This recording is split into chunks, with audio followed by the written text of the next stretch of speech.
Oh, man, this is really living. Hey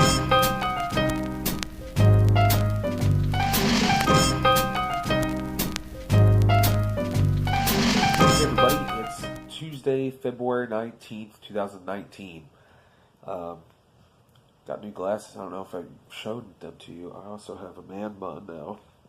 The things you do for work and for acting, it's amazing. I used to be so critical of man buns, but it's really the only way to get things going now anymore. Anyways, I wanted to update you guys on a number of things that are interesting. For those of you that have followed along with me for some time, you know our whole story for the most part, how we ended up where we are. A couple of chapters are closing, in addition to all of the sight and sound stuff that is, worked out for me. The farmhouse that we used to live in for 3.5 years was recently torn down, and that was one of the reasons why we ended up moving, was because that was in the potential future, that they were going to be tearing it down to build custom new homes,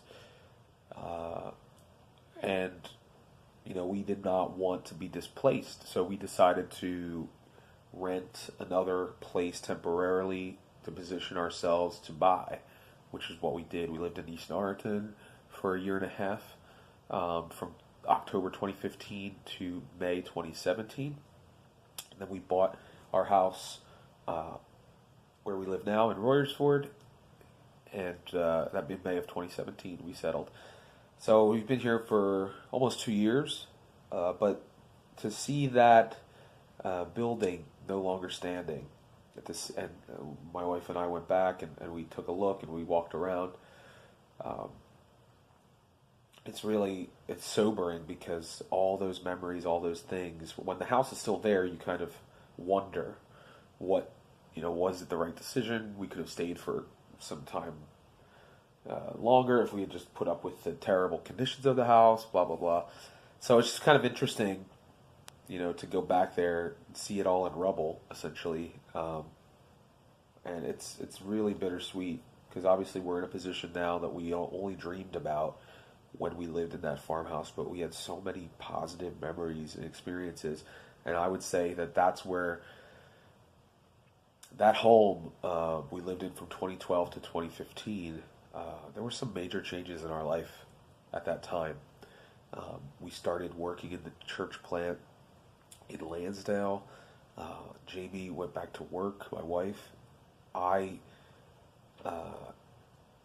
recorded the rock opera with my brothers. That was a huge 2.5 year endeavor, which we wouldn't have been able to do had we not had that farmhouse,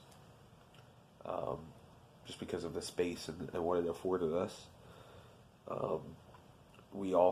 I also became self-employed there and spent a lot of time, developing my real estate business in that home, at the first year at least. So yeah, it's bittersweet.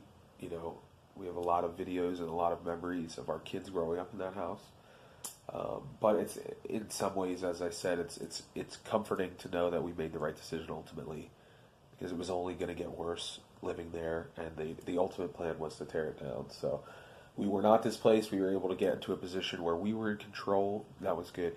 Another chapter that's closing is our original home that my wife and I bought. It was a condo, and those that followed along with me, you can look on my website about that whole thing, our real estate journey.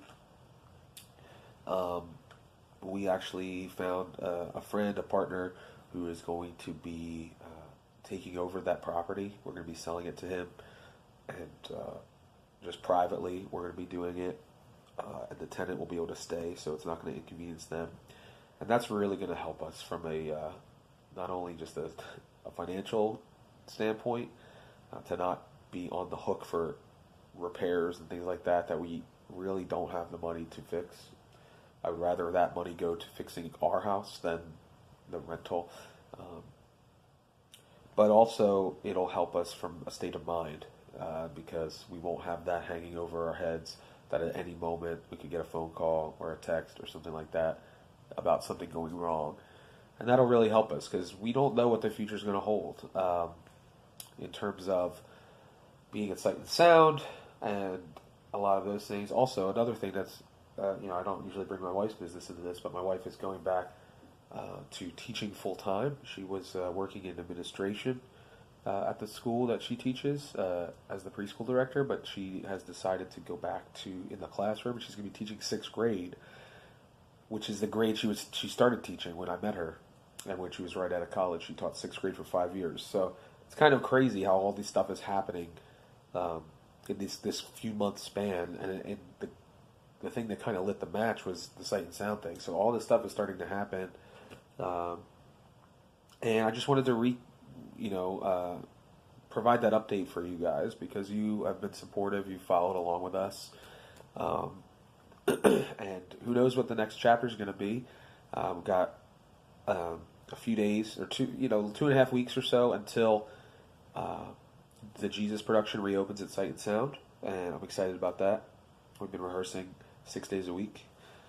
I have most of the day off today, but then I have to head out there for a vocal rehearsal.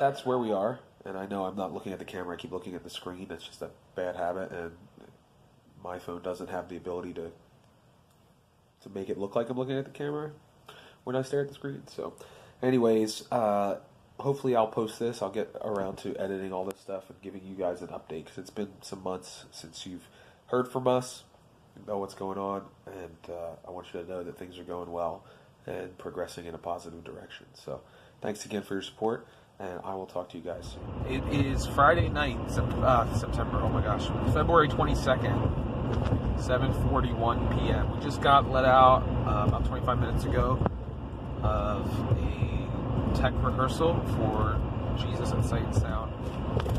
My dad and my brother are playing at Baco, something that I used to do all the time. One thing that has bugged me a little bit is that I never kind of had a final Atmosphere gig. The last few times we played, it was me and my brother without my dad, because I didn't foresee not being able to do it anymore.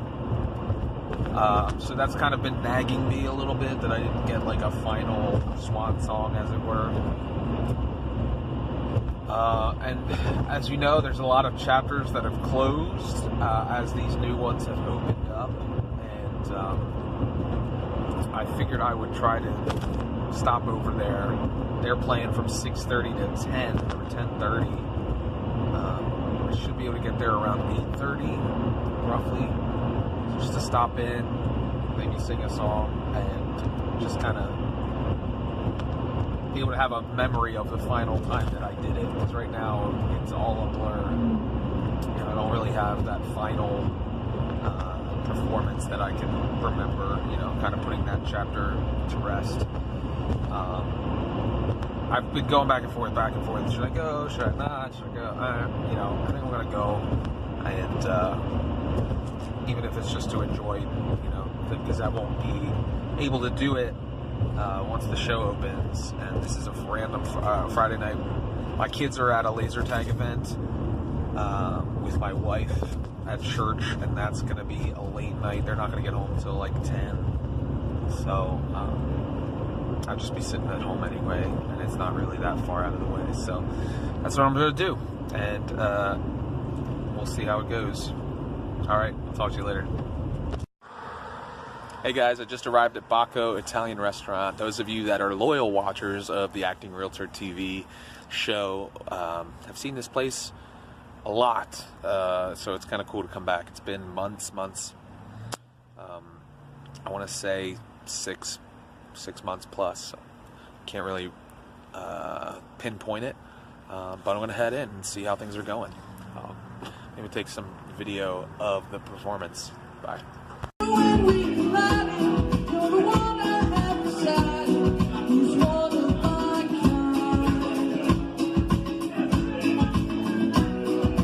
Hey, so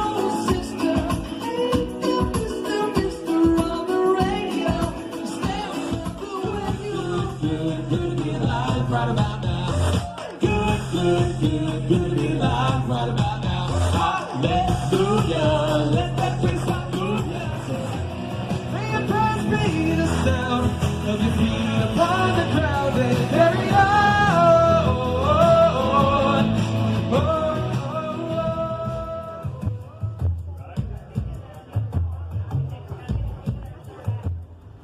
Hey guys, it is 10:32, same day, Friday, February 22nd, and got to sing, got to perform with my brother and my dad, did a couple songs, and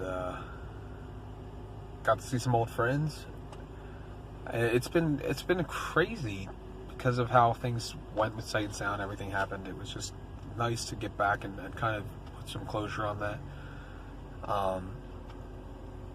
It's just, there's just a lot of emotions and a lot of thoughts going into it. Something that I've done for 11 years of my life, I think. I didn't realize how long I had done it. I think I started back in like 2006, 2007, and then really, really aggressively started doing it in 2008. And man, it's just crazy to think like that's such a huge chunk of your life. And there's chapters closing left and right, and it's just kind of an interesting emotional thing when that happens. Without this outlet that I had doing Adam Sphere for all that time, I wouldn't be where I am, because I cut my teeth. I became an artist. I sang. I got my voice in shape. I did so many things, so many gigs, getting out of my comfort zone, doing things that I normally wouldn't do in front of strangers, and just becoming an adult as a performer. It's a pretty crazy thing. That chapter is now coming to a close in this way, and I'm so glad that I got to come and do this, just to kind of bring it to completion in a way, because before, the last time was back in August that I did it. It was with my brother. It was with no knowledge that it would have been the last time. My dad wasn't there, so I'm glad I got to do that. But anyway, I'm going to go driving home to Royersford now. Thanks a lot for watching, and remember to enjoy the journey as you're going on it. That's the biggest thing I can say about all of these videos and things that I've done, is I get to go back and watch the journey, which makes me really happy, because you just want to take advantage of it and focus on the goals that you have, but also love the process, which I realized I really grew to love the process. No matter how frustrating or hard it got, and how impatient I would get deep down, I now realize I really loved the pursuit. So that's encouraging, because nothing is set in stone, and I might have to get back to the grind after this run of Jesus at Sight and Sound. So, but it's just encouraging to know that I can follow through, and I can keep going. I have the tools that I need if I need to start the pursuit all over again. So, yeah, that's all. Lots more than I said lots more than I expected to, and my car keeps beeping at me. But I will talk to you guys later.